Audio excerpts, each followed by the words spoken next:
Are you shopping from international sellers on eBay? In this video, I will show you a hidden eBay feature that automatically translates item titles and descriptions, making it easier to understand listings from other countries. So to know how to do this, just follow me step by step. The first thing you have to do is to go to eBay app.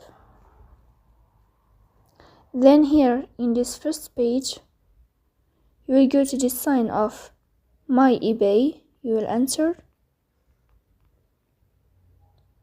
Then here in this page, you will go to settings, so you will tap on settings. After that, here on this window of general settings, you will find something called translation, so you will tap on translation.